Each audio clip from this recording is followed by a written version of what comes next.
Our IRA for week number 3 is Don't Let the Pigeon Drive the Bus. If you haven't already, please scan this QR code and listen and watch the story first before you start your journal page.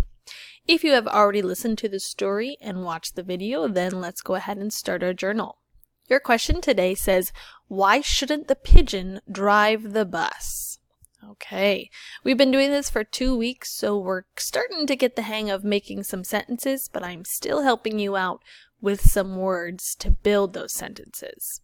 So your first sentence says, the pigeon should not drive the bus because, and you're going to give me a reason why to finish that sentence, and that will be the end of your sentence number 1, so a period should be at the end.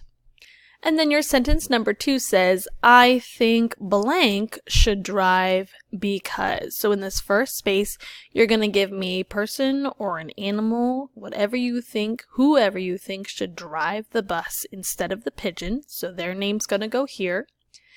And then after the word because, you're going to tell me why they should be driving the bus instead. And that will be the end of your second sentence, and you will put a period here to end your journal prompt.